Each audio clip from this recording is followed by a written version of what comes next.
خیبر پختونخوا کے وزیر اعلیٰ علی امین گنڈاپور اور ان کی کابینہ کے پشاور کور کمانڈر ہاؤس میں اجلاس اور افطاری کی خبروں پر پی ٹی آئی کو کئی لوگوں کی طرف سے تانوں کا سامنا ہے کہ لاہور کور کمانڈر ہاؤس کو آگ لگانے والے پشاور کور کمانڈر ہاؤس میں خاموشی سے اجلاس اور افطاری کے لیے پہنچ گئے۔ تاہم مجھے یہ خبر سن کر خوشی ہوئی۔ وجہ صرف یہ ہے کہ میں چاہتا ہوں کہ تحریک انصاف اور فوج کے درمیان خلیج کم ہو۔ ایک طرف پاکستان کی فوج ہے جس کی پاکستان کے دفاع اور سالمیت کے لیے اہمیت سے انکار ممکن نہیں، جبکہ دوسری طرف ایک ایسی سیاسی جماعت ہے جس کی عوام میں مقبولیت دوسری سیاسی جماعتوں سے بہت زیادہ ہے، لیکن اس سے تعلق رکھنے والا ایک گروہ فوج پر 9 مئی کے حملوں میں شریک تھا۔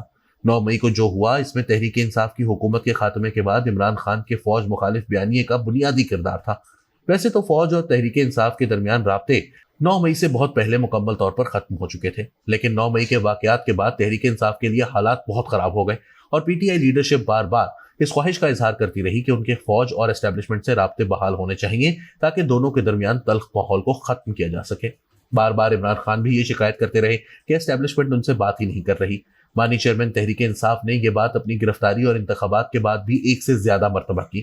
اس تناظر میں خیبر پختونخوا کے وزیر اعلیٰ کی کابینہ سمیت کور کمانڈر ہاؤس پشاور اجلاس اور افطاری میں شرکت میری نظر میں ایک بریک تھرو سے کم نہیں۔ تحریک انصاف کی جانب سے یہ کہا گیا کہ اس میٹنگ کا فوکس صوبے کے سیکیورٹی معاملات تھے، جو اگر ایک طرف خیبر پختونخوا میں دہشت گردی کو کنٹرول کرنے کے لیے ضروری ہے تو دوسری طرف پی ٹی آئی حکومت اور فوج کے درمیان بہتر ورکنگ ریلیشن شپ اور دونوں کے درمیان ماضی کی تلخیاں کم کرنے کا باعث بھی بن سکتا ہے۔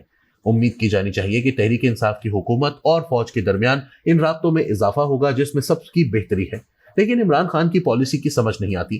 انہوں نے گزشتہ روز اڈیالہ جیل میں اخبار نویسوں سے بات چیت کرتے ہوئے ایک بار پھر فوج کی اعلیٰ قیادت کو نشانے پر رکھ لیا۔ اب ایسے میں فوج اور تحریک انصاف کے درمیان جس خلیج میں کمی اور خاتمے کی میں بات کر رہا ہوں اور جو عمران خان اور تحریک انصاف خود بھی چاہتے ہیں، وہ کیسے ممکن ہے؟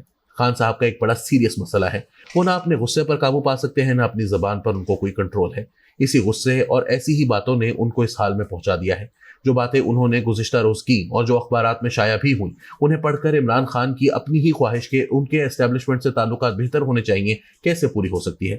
جو عمران خان خود چاہتے ہیں اس کے حصول کے لیے وہ خود سب سے بڑے رکاوٹ بن جاتے ہیں۔ کل ایک طرف وہ فوج کی اعلیٰ قیادت پر حملے کر رہے تھے تو دوسری طرف یہ بھی کہہ رہے تھے کہ اگر اپنی حکومت کے خاتمے کے باوجود وہ جنرل باجوہ سے 2 بار ملاقات کر سکتے تھے تو وہ اب بھی کسی سے بھی ملاقات کر سکتے ہیں۔ خان صاحب یہ کہنا چاہ رہے تھے کہ اگر وہ جنرل باجوہ جن پر وہ اپنی حکومت کے خاتمے کا الزام لگا رہے ہیں کے ساتھ مل سکتے ہیں تو موجودہ آرمی چیف سے بھی ملاقات کے لیے تیار ہیں۔ گویا ایک ہی گفتگو میں وہ موجودہ آرمی چیف سے ملاقات کی خواہش کا بھی اظہار کر رہے تھے اور ان پر الزامات کی بوچھاڑ بھی کر رہے تھے۔ یہ کیا پالیسی ہے؟ ایسے بیانات سے عمران خان، تحریک انصاف یا پاکستان کا کیا فائدہ ہوگا؟ یہ سب میری سمجھ سے بالاتر ہے۔ خان صاحب کو چاہیے کہ اگر وہ اپنے غصے اور زبان پر کنٹرول نہیں رکھ سکتے تو کچھ عرصہ خاموشی اختیار کر لیں، اپنی توجہ عدالتوں سے ریلیف لینے پر مرکوز کریں تاکہ اپنے آپ اور اپنی اہلیہ کو جیل کی سلاخوں سے باہر لا سکیں۔ اس دوران اپنی پارٹی کی قیادت اور ذمہ داروں کو فوج اور اسٹیبلشمنٹ کے ساتھ تعلقات کی بہتری کے لیے کوشش کرنے دیں۔ خان صاحب معاملات کو ٹھنڈا ہونے دیں۔